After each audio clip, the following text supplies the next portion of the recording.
Good Lord, there's so many people on there.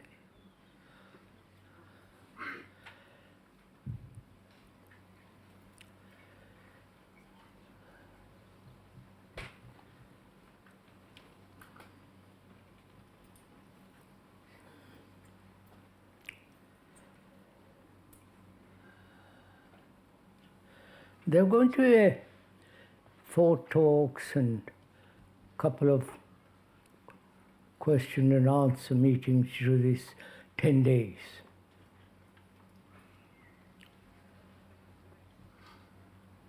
I would like to remind you, if I may, that this is not an entertainment. It's not something you come for a day or spend an hour listening to some talk or talks and questions, but rather this is a very, very serious affair.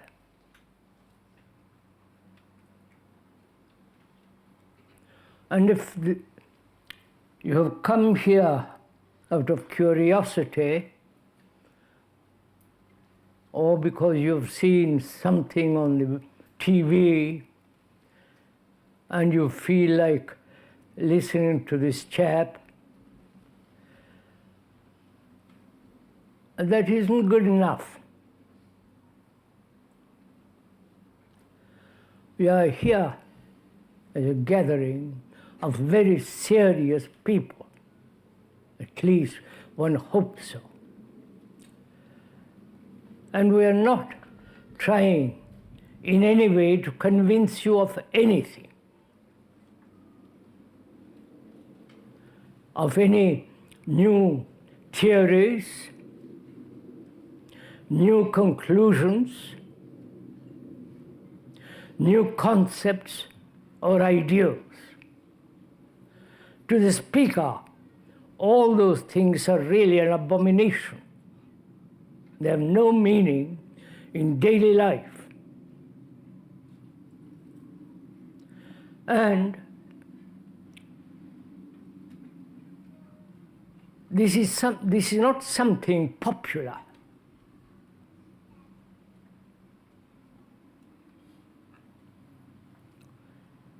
Popularity is the last thing that is desired. What is important, it seems to us, that we consider together, both objectively and subjectively, all the problems, all the conflicts, struggles, pain, sorrow, fear, and so on, while we are here during these talks and question and answers. Please bear in mind that if one may remind you, and we shall keep on reminding you, that the speaker has no authority as a person. This is not personality cult or something that you agree or disagree. Because we have to exercise our brains, reason, logic, sanity. Not say, I like you, therefore I agree with you, or you're some strange person, therefore I disagree with you, but rather that we are going to think over together. Not agree or disagree, but observe together the whole phenomenon of existence, our daily life, our way of living, our thoughts, our emotions, our reactions. And to inquire deeply into the whole process of living, what is happening outwardly in the world, objectively, and what is happening inwardly,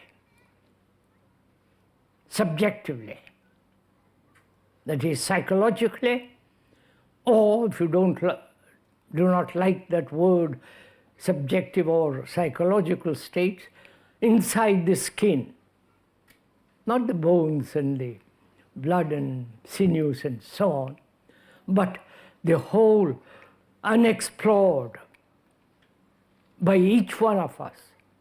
Those specialists may have explored it superficially, but together, and the speaker means together, not that he's going to talk and put forth certain ideas, but rather together we are going to observe these extraordinary events in our life,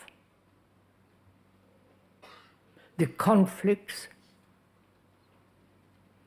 the many, many human problems, the problems of relationship, why human beings get hurt, psychologically wounded. We are also going to talk over together the whole question of fear.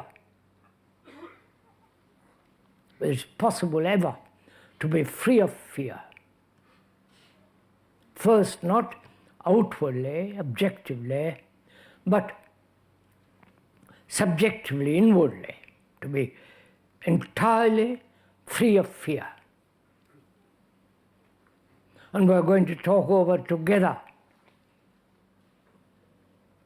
the question of pleasure, which human beings in different ways pursue, and also the enormous burden of sorrow,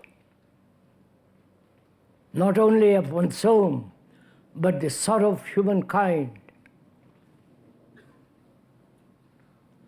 And also we are going to talk over together the question of religion, not that which is organized, not that which you believe in or don't believe in, but the question of what is religion? What is the state of the brain that is free and is able to perceive that which is sacred, true?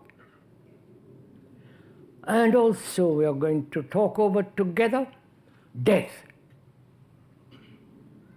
which is the lot of every human being in the world. That's one thing that is absolutely certain.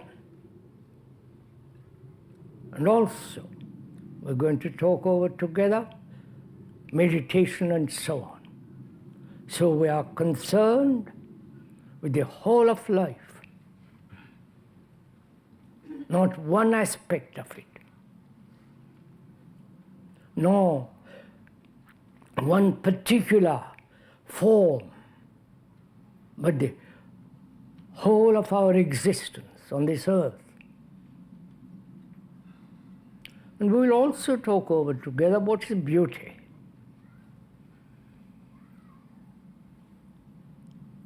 If there is no beauty, there is no truth. Not only the beauty externally, environmentally, but also the sense of what is really beautiful. So we're going to together, without any kind of persuasion or enticement or reward or punishment, think together, observe together take a very long journey into ourselves, long journey objectively in the world and also subjectively, inwardly. And to do this very carefully and minutely, precisely, there must be the quality of doubt, skepticism, questioning, never accepting anything, neither one's own experience or another's, or any philosophical, theoretical, ideological concepts.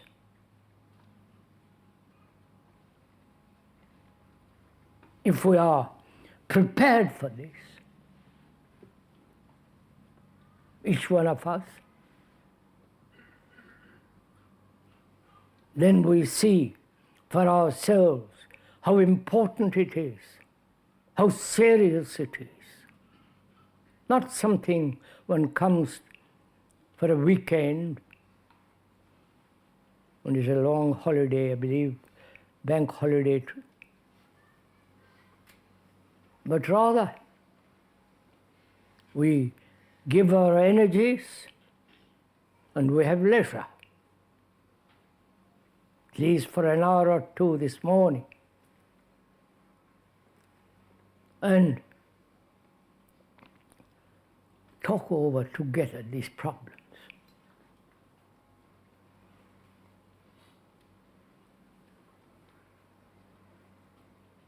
Which means one must put aside for the time being, if you will, or completely, one's own prejudices, one's own bias,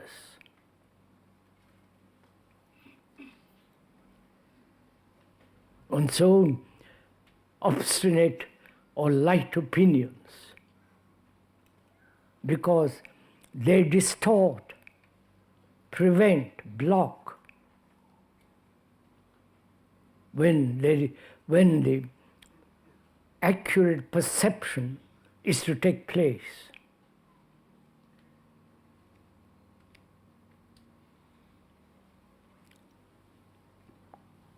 Can we go together on this journey?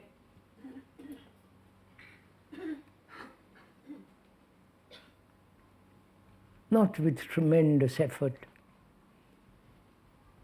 but rather hesitantly, tentatively,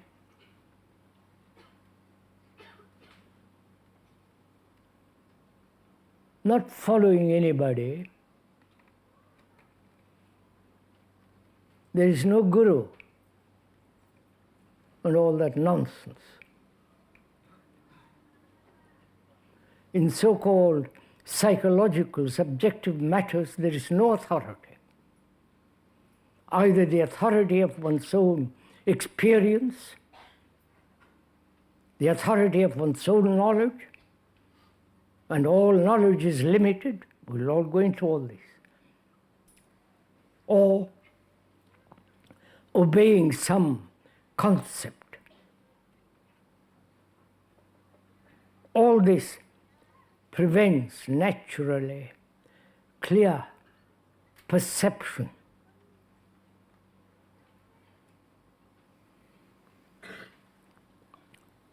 Is this possible at all?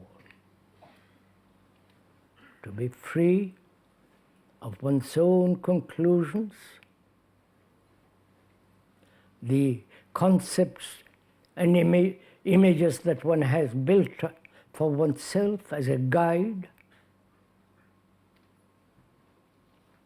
or some ideals projected by thought in opposition or with the connivance of the present. So the brain becomes very clear active, so that we can observe, think, and take this exploration into the world, outside, into ourselves. That is the concern of all these talks and question and answers.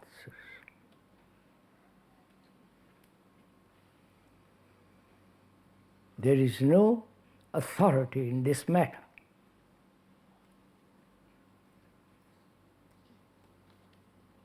Each one of us is responsible for his actions, for his thoughts, for the way he lives, and so on.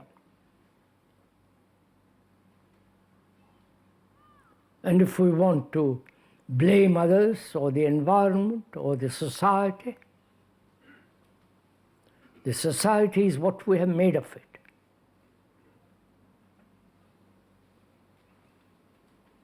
The social structure is what human beings have put together through centuries, through their ambition, through their competition, their aggressiveness, their fear, their pleasure, and so on. So the society in which we live, which is corrupt, preparing for wars, is the consequence, the result of the way we live, the way we think and feel, and so on.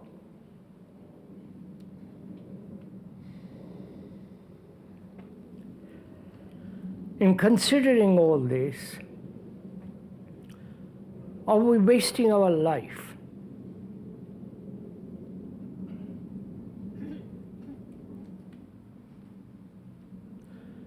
The wastage is conflict, the conflict in which we live perpetually from the moment we are born till we die. That's a fact. And human beings have never been able to solve that problem.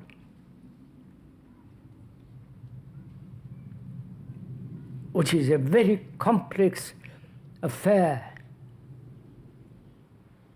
whether human beings throughout the world, including all of us here, can ever be free from every kind of conflict. Or is it natural for human beings, both historically and actually, that we must live not only in inward conflict, but also externally, through perpetual wars,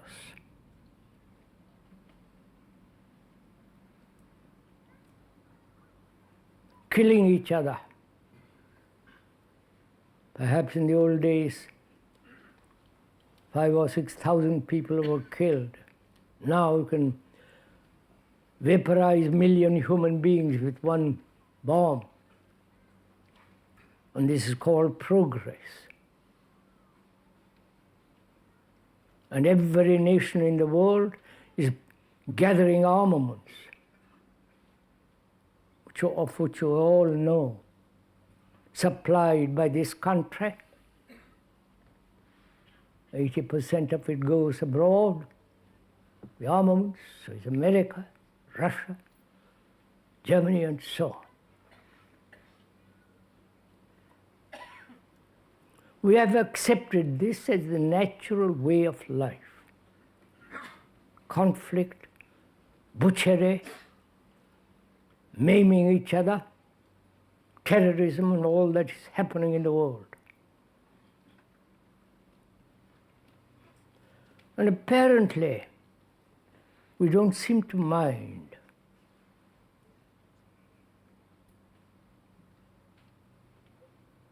We say everything is in struggle, nature. And so there is struggle in nature, conflict, killing, tiger, the deer, and so on. So it's natural for human beings to kill each other.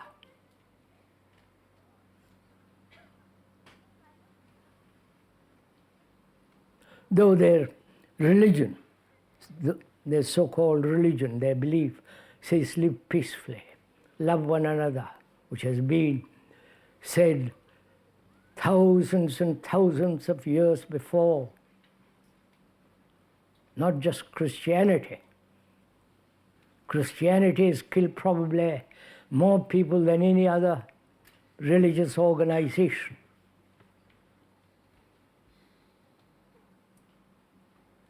So we have accepted as natural, inevitable conflict. Conflict between each other, man, woman.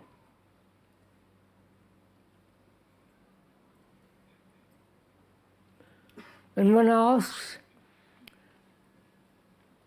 through all this long 50,000 years of evolution,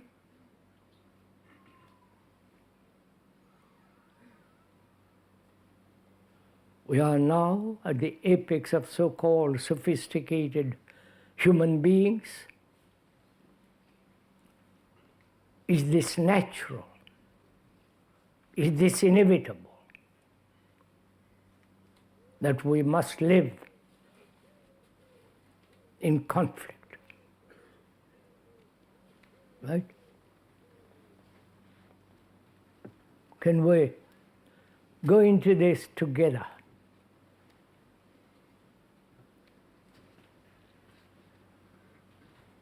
And see if we can really, deeply understand it, not verbally or intellectually, but see the fact that one is in conflict.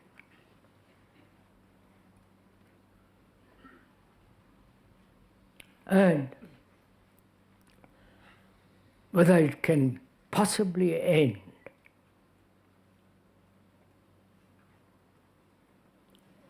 What is conflict?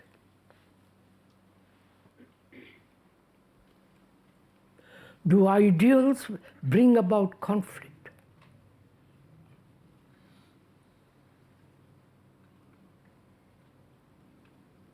Do every form of the future and the present, are they responsible for our conflict? The future, one does not know, and the present is the past. The past is in conflict with the present and with the future. I hope one is following all this.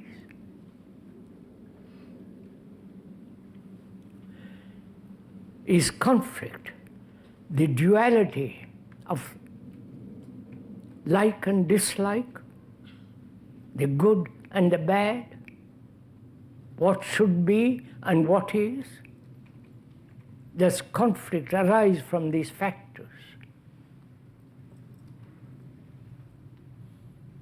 It's an obvious fact, if one is at all serious and aware, that one lives in conflict. From childhood to the long years or short years of one's existence, conflict seems to be one of the major factors of life. Unless one discovers for oneself the causation of this conflict. Merely trimming the outward expressions of conflict will have little significance. What is the cause of conflict? Wherever there is a cause with its effect, when the cause is understood deeply, not merely verbally, theoretically or intellectually, but as fact in one's life, understand it profoundly, then the cause can come to an end. And therefore, conflict can come to an end. So we are together going to find out what is the cause of conflict, the core, the root of it.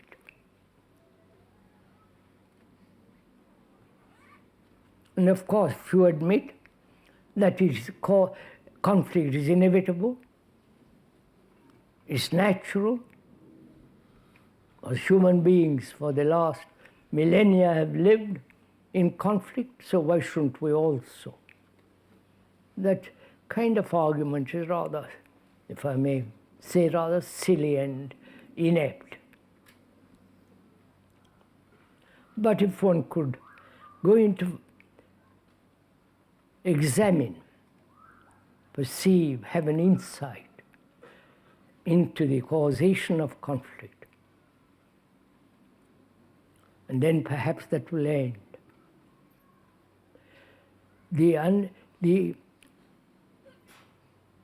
To discover the cause, it's not a process of analysis.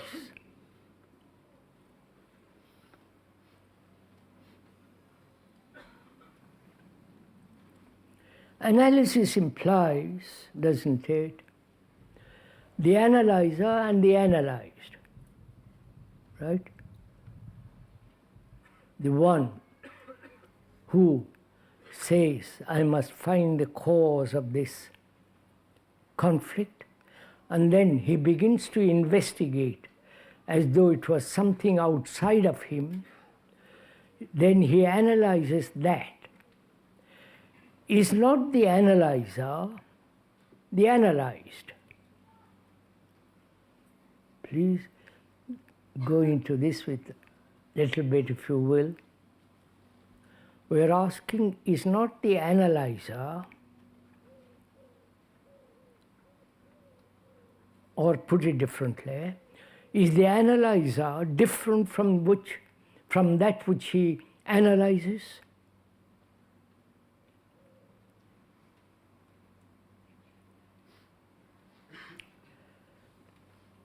Who is the analyzer?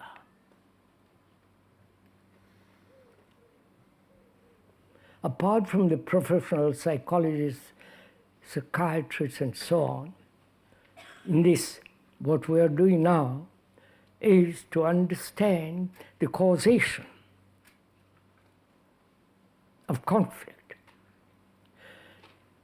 Is that conflict, the cause, is that to be analyzed? Then if you are analyzing the cause, then who is the analyzer? Right? Is the analyzer different from that which he analyzes? You understand my question? Am I talking to myself?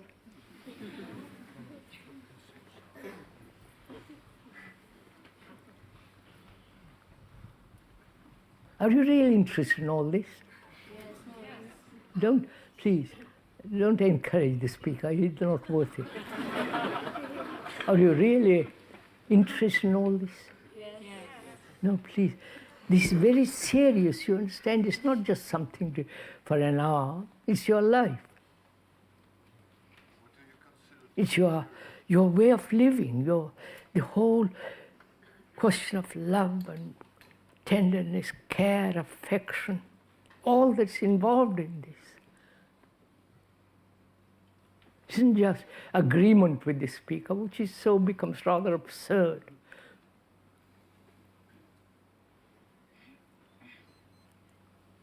If you're really deeply interested in this, which is to find out for oneself, not from the speaker, but for oneself, to find out the cause of conflict. And when there is the discovery of the cause, then the effect disappears. Then, because any cause can be changed. If one has a toothache or a headache, it has a cause. And when you find the cause, that disease disappears. Similarly, if we can find out the cause or the causes of why we live in perpetual conflict,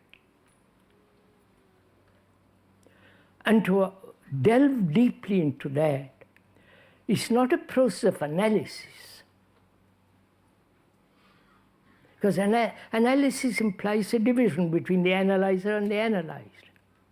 And therefore, in that process of analysis, there is still conflict. I hope you understand all this. But if you could observe the fact or come upon the fact of the cause, which demands attention, care, deep urge to find out, passion to step out of this conflict, that requires energy. An analysis is a process of wastage of energy. So, is it possible to observe, clearly perceive, have an insight into the causation of conflict? If you can find out the causation, then this thing disappears altogether, the effect, which is conflict. So we are asking,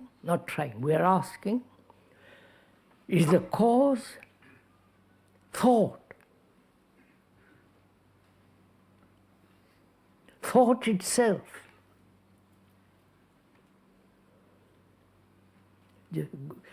Let me first, I'm putting out, the speaker putting out these things. Don't agree or disagree, we're going to examine. Is the cause this sense of duality we have, division between what I am, what I should be?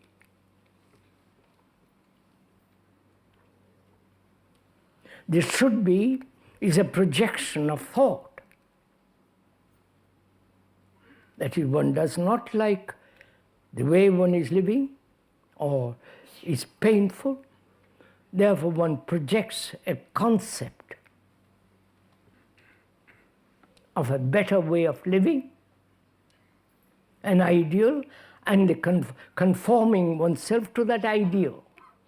And therefore, conflict, the actual and the ideal. Bene? Is that the cause of, one of the causes of conflict?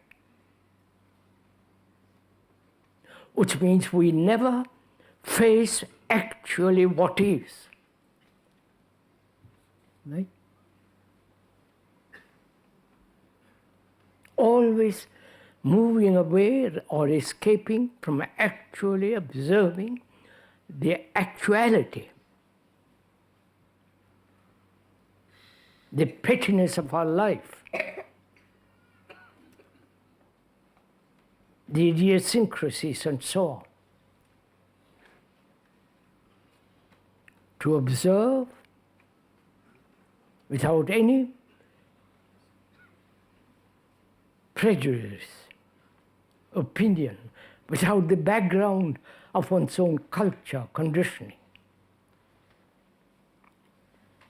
Is that possible?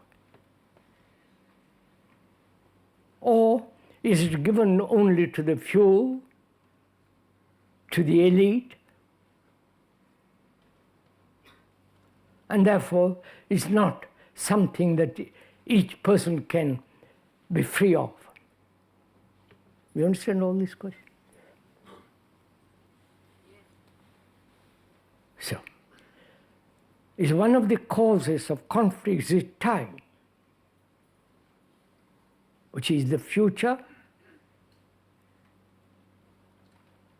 the present, and the past. You understand? All right, are we going together a little bit at least? That is, the past, all our experience, knowledge, tradition, all the things we have learned, which is knowledge, all that background, which is the past, the tradition, which is acting now, which is the present, and the future,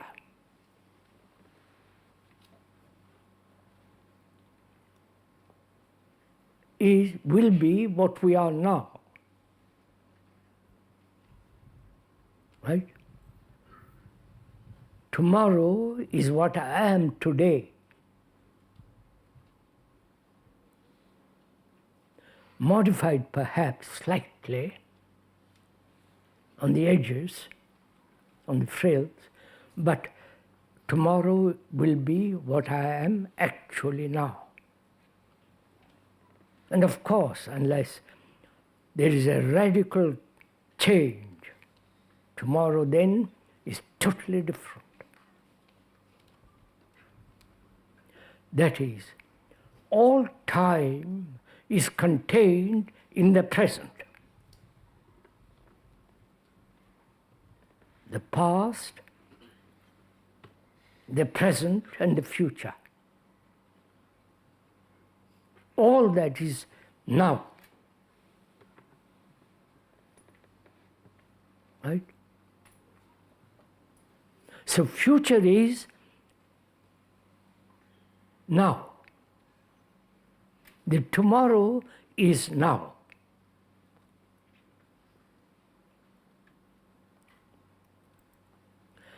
And is thought one of the factors of conflict. Right? We're examining, we're looking into it. We're not stating as dogmatic statement. We are asking whether thought, the whole process of thinking, is that one of the basic causes of war, of conflict, which is also war, ultimately. Right? Therefore, one has to inquire, as we did, into what is time. Time is the past, the present, and the future. It's a continuous series of movements associated. So the time is the past, the present, and the future. And that time is contained in the now.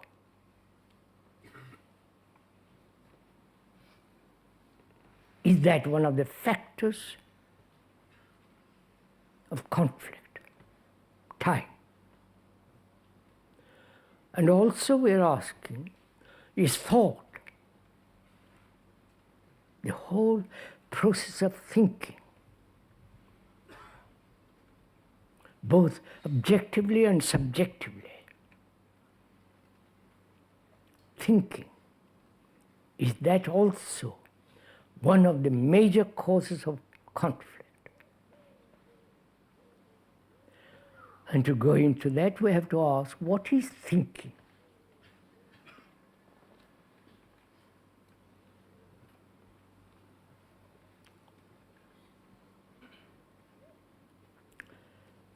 We spend our days and nights and years in thinking. All our actions are based on thinking. In our relationship with each other, thinking plays an immense part.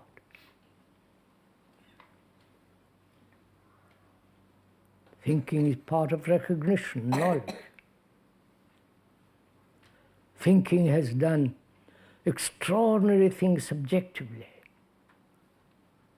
From the latest bomb, the atom bomb, to the most complicated ceramic structure,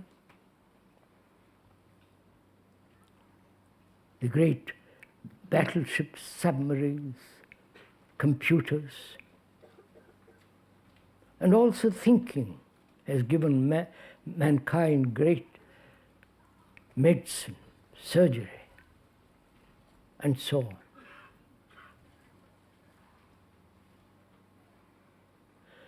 So we have to inquire, what is thinking?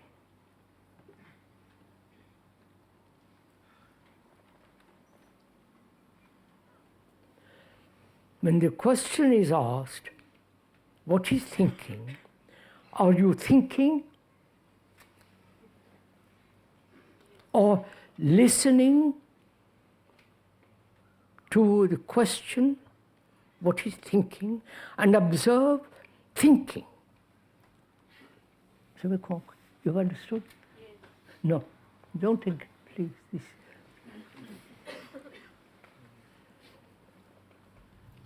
You're asking, someone is asking you, what is thinking?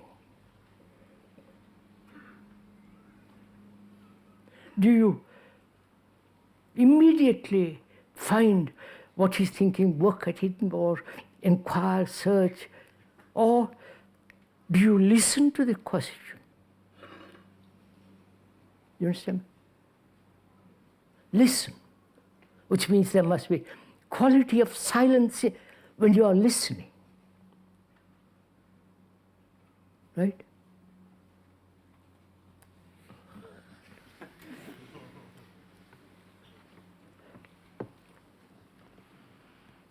We're asking what is thinking. Probably you've never asked this question of yourself, or perhaps the professionals have not written about it. Perhaps you're used to being told by the professionals what is thinking, and then you will repeat.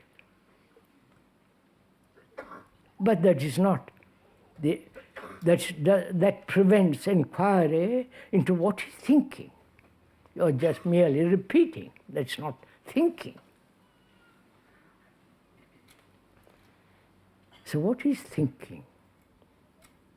What is the origin of thought? The thought that has put man on the moon, the thought that has divided the world into nationalities, the thought that has made wars, the thought between you and your wife and husband, girl, boy, and so on. What is this enormous energy of thought?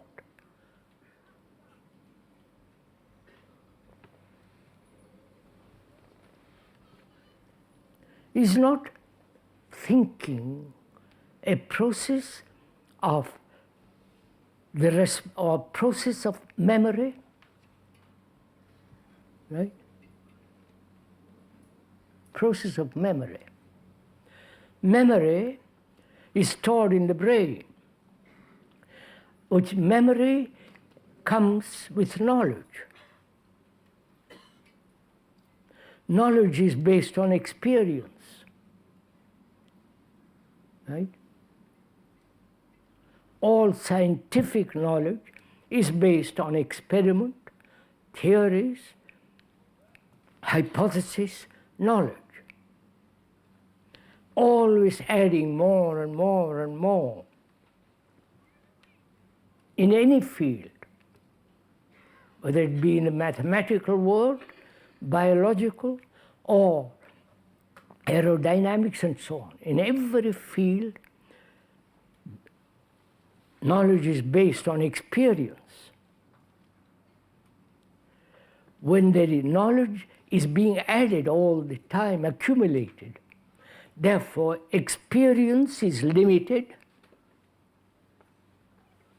So knowledge is limited, right? Both now and in the future, because knowledge is always limited.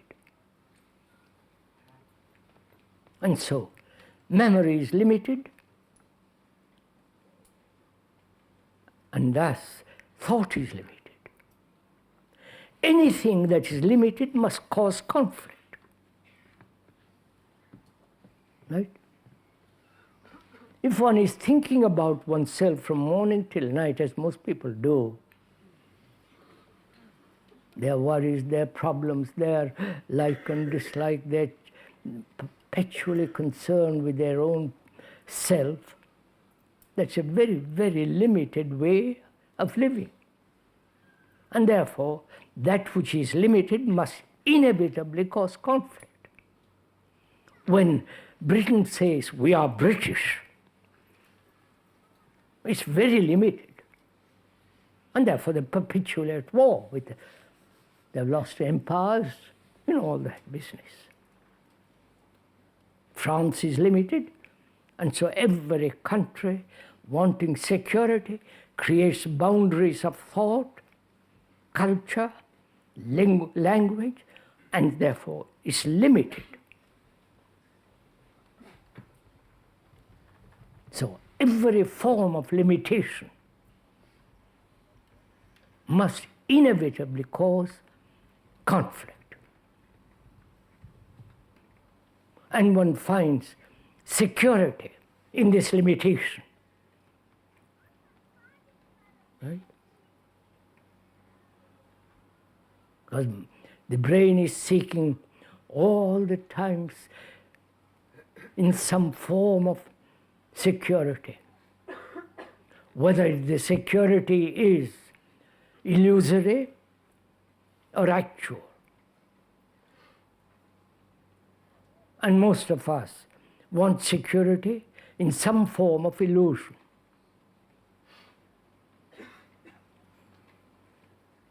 These are facts.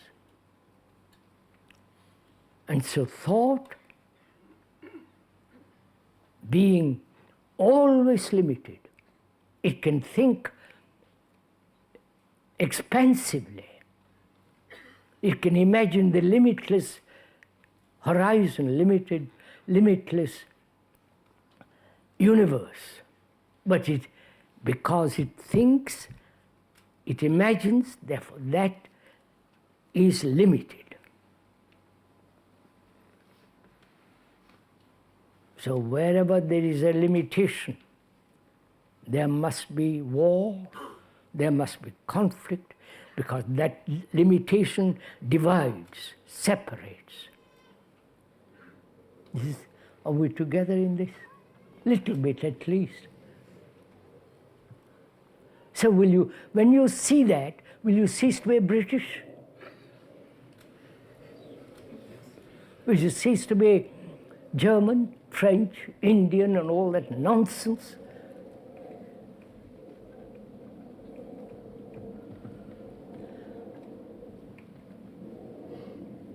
Because then your brain is extraordinarily free from limitation.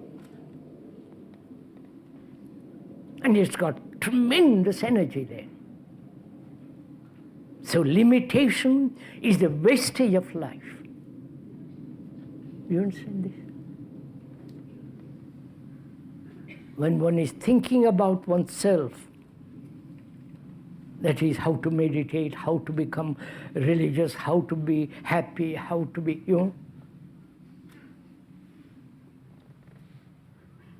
how to be free of problems, which is all thinking about oneself. That thinking about oneself is very limited. And therefore, in our relationship There is always conflict. Is therefore thought and time, we said, is the causation of one of the major reasons of conflict. If one understands that deeply, not verbally, not merely repeating something somebody has said, but actually your own perception, seeing the truth of it. That very perception frees the brain from conflict.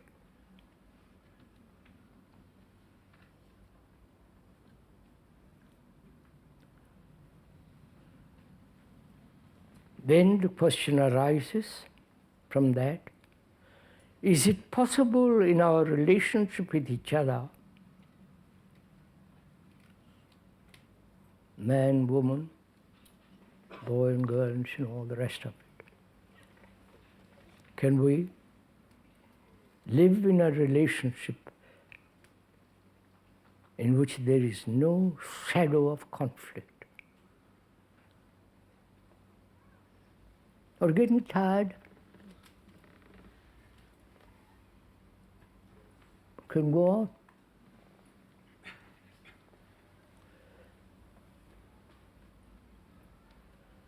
To understand that, we have to examine actually what our relationships are.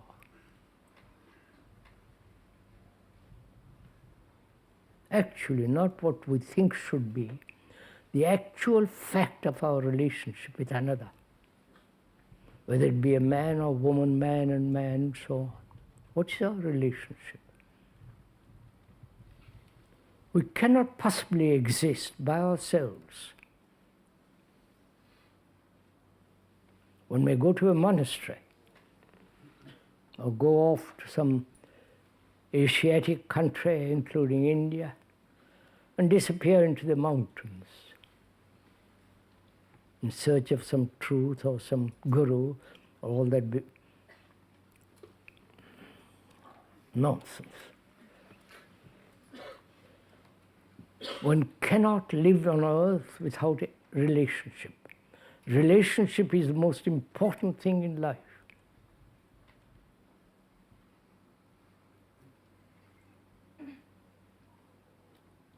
And in that relationship, there's conflict. Marriage or no marriage, divorce or no divorce, is the whole thing.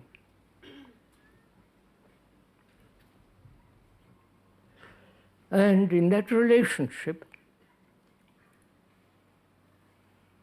what is actually taking place? Apart from sexual demands of each other, are we using each other?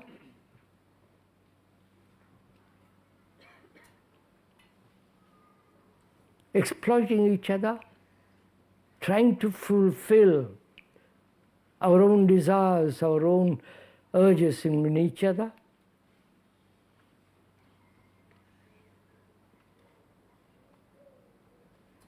And what is the relationship of this conflict with love?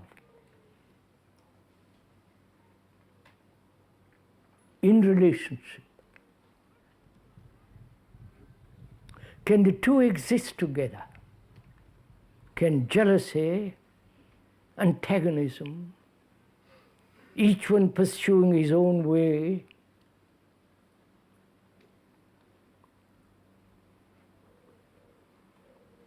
each one pursuing his ambitions, his fulfillments, his urges,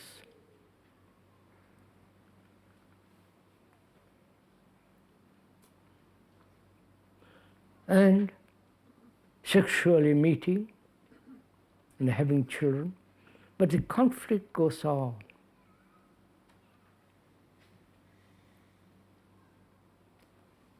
And in relationship, can there be an end to all this?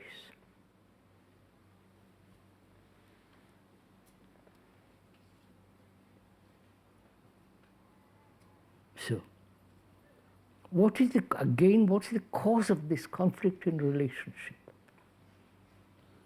Is it desire?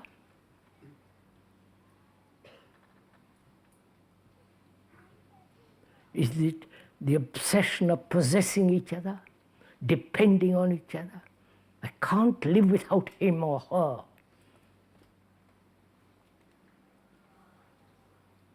And so this dependence implies possession, possessiveness. And where there is possessiveness, there's weakness. Right? Right.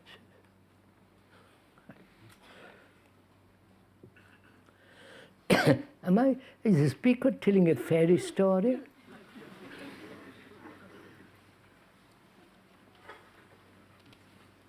Or is he describing or stating facts?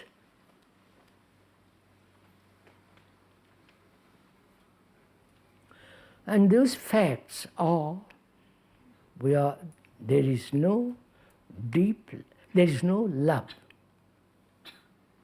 We may talk about love. Oh, I love her so much.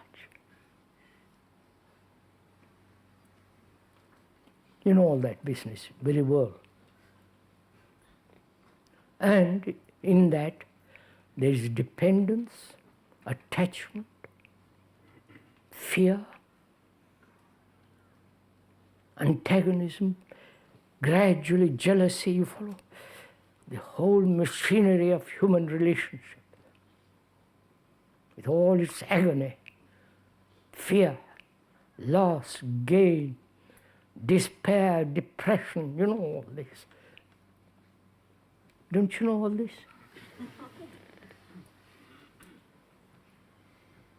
How extraordinarily silent you are when it comes to actual facts.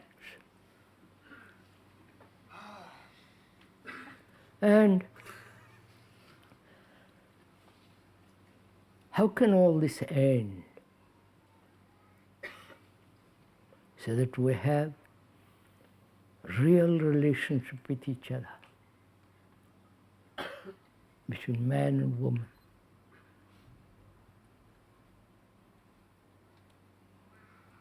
Is it knowledge of each other? Do look at it, please consider it. I know my wife.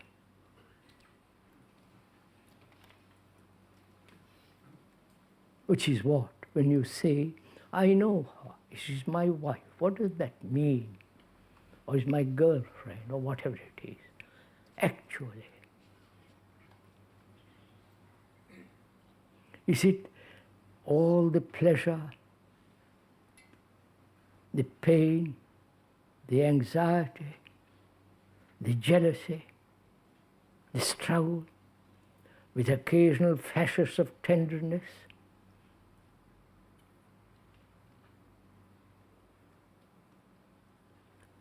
Is all that part of love? Is attachment love? So I'm asking these questions, go into it, find out.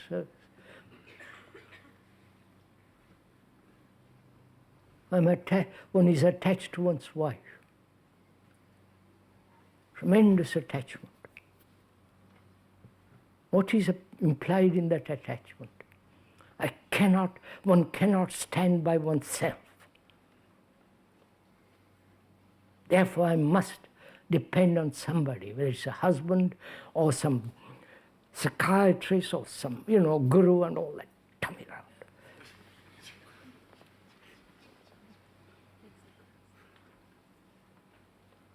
Where there's attachment, there's fear of loss.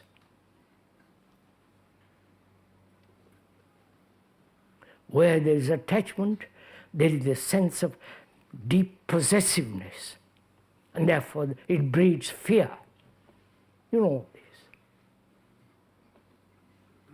So can we look at the fact of our relationship and discover for ourselves the place of thought in relationship.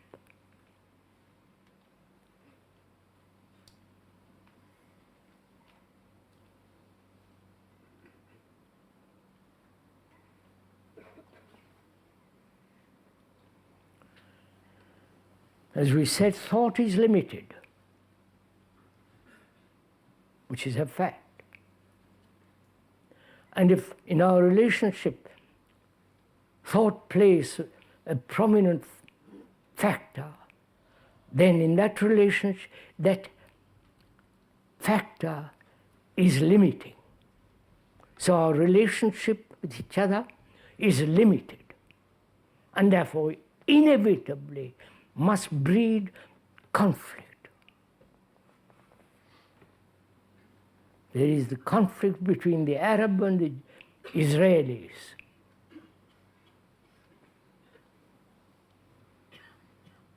Because each is clinging to his own conditioning, which is he's been programmed.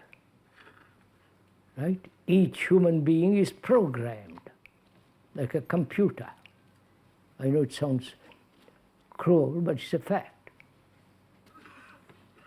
When one is told that you are an Indian from childhood, belonging to a certain type or certain category, socially, religiously, and you are conditioned. And for the rest of one's life, one is an Indian, or a British, or French, or German, or whatever it is. Would you like to be included Russia in this? Yes. So there it is. So our relationship, which is the most extraordinary thing in life, is one of the causes of wastage of our life.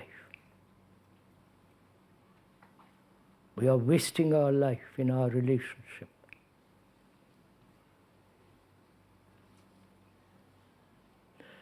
And when you really see the fact of it,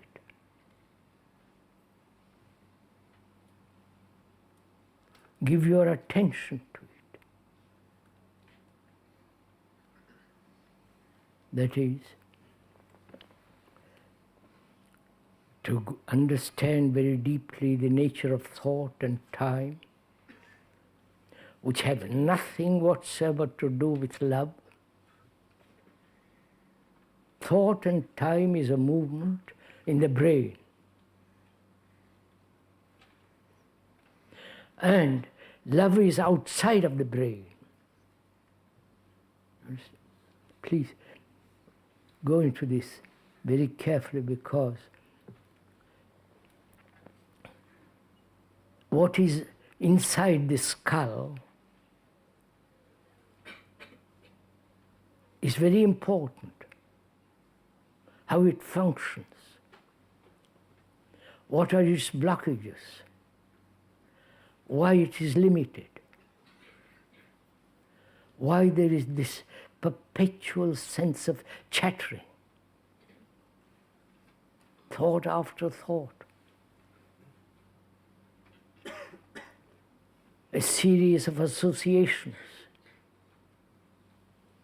reactions, responses, the whole storehouse of memory. And memory, obviously, is not love. Therefore, love is not inside the brain, inside the skull.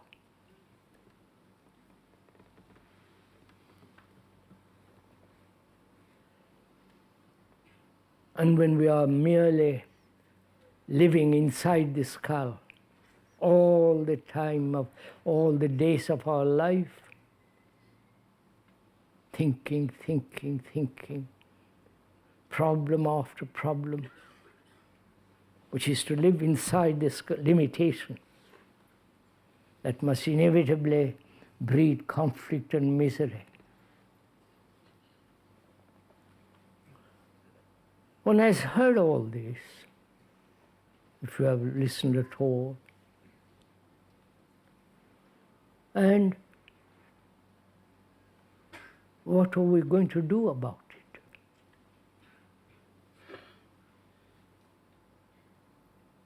Do we carry on the old way? Or, seeing the actuality of our life,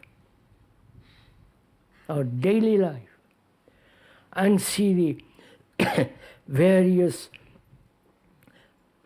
classifications, divisions, limitations,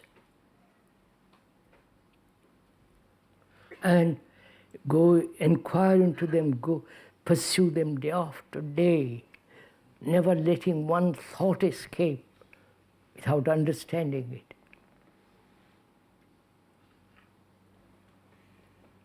Or we have become so used to everything.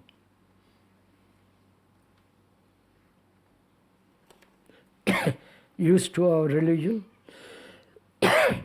used to our way of living,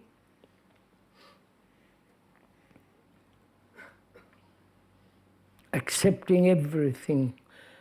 What we really want in easy life. What we want is comfort, some kind of security, both outwardly and inwardly, biologically and objectively. We never ask, is there security at all?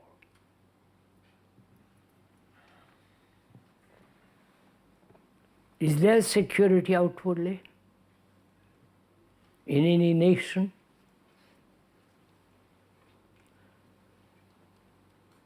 If, when there is security in community, in a cooperative state, or under dictatorship, totalitarian or different kinds of dictators, is there security when there is war? Every other day they are perpetuating wars. Is there security outwardly? There is the threat. And inwardly, psychologically, is there security? Which is far more important to discover first. Whether there is inward, deep security, safety, protection. Is there? What is security? Outwardly you may have an insurance, mortgage, all the rest. I won't go into that. One must have outwardly security, house, flat, tent, have some kind of roof under which one sleeps and lives, clothes, and all that. That one must have. That one, every human being in the world must have that. And that is being denied through nationalities. You understand? Through division. Britain, France, India, Russia, America, etc.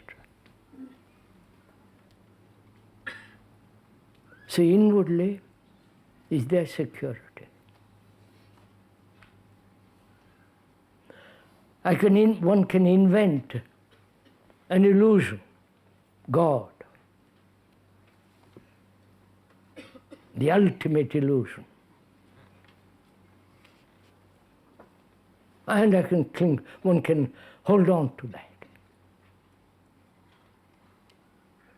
And we have lived historically for millennia upon millennia in this illusion,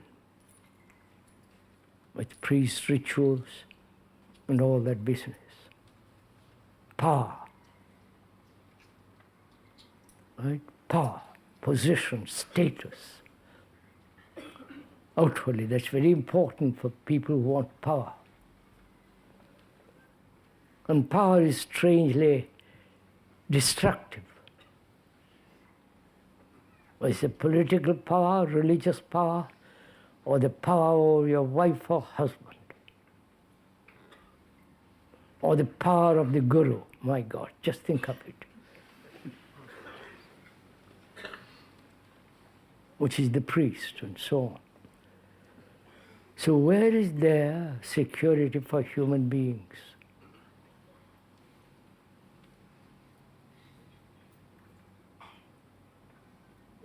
Please ask this question of yourself.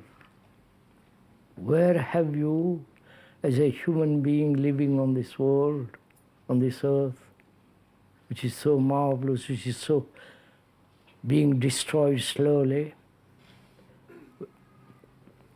where is there our security?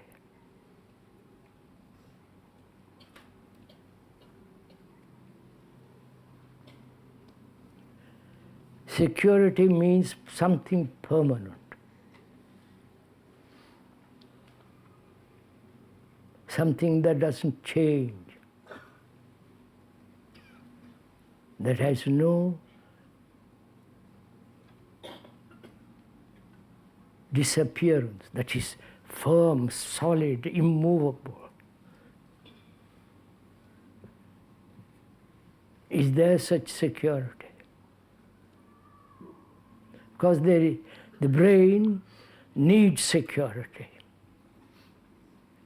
Otherwise it cannot function at its highest level. But it has found various forms of security. Illusions, ideologies, families, nations, tribalism, various forms of outward security. But it never has human being found an inward sense of deep, abiding, unchangeable security. And is there such security? If there is,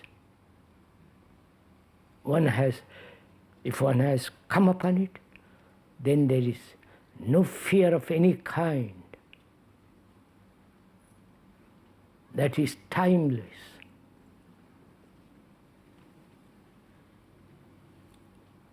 So, is there such security?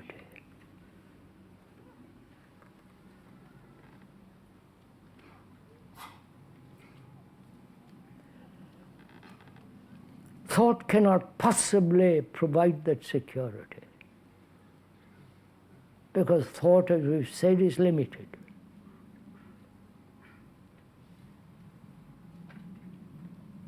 Whatever it has invented is still limited. And we have lived in the field of limitation of thought. And in that, there is no possibility ever having security. And therefore our brain is always searching, asking, questioning, demanding, fearful, uncertain, depressed. You follow the whole process of our activity. And security. There is such thing as security, but that demands a great inquiry.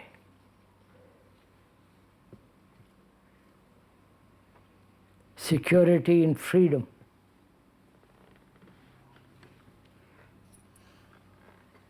Freedom is not from something.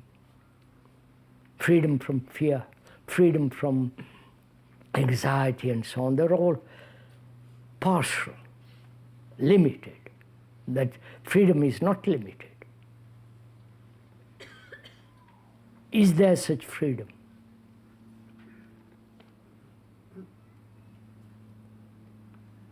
And who is asking that question? The man in prison asking, is there such freedom?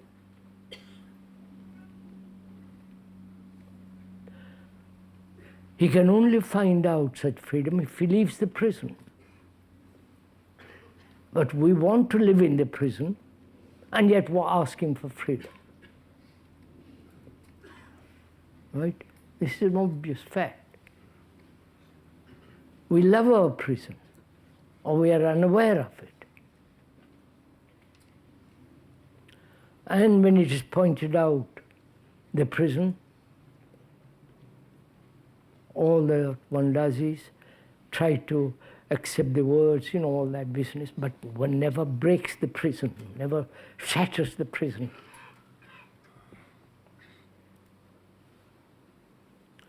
And when there is freedom, there is intelligence.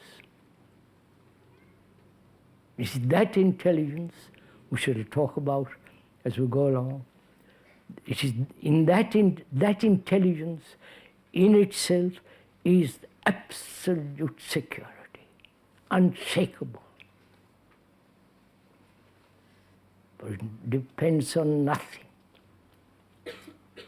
not environment, on person, or on any kind of ideology. So, we began this morning talking over together the enormous problem of living, which is becoming very, very, very complex. And that which is very complex must be approached very simply. Not a simple mind, but the quality of humility and simplicity. Not the simplicity of clothes and all that,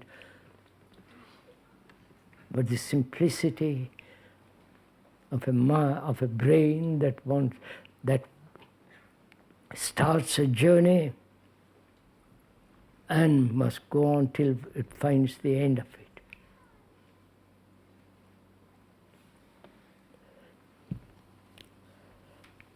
We've talked for an hour and a quarter. I think that's enough for this morning. We shall meet tomorrow morning, if you will, and we'll continue where we left off.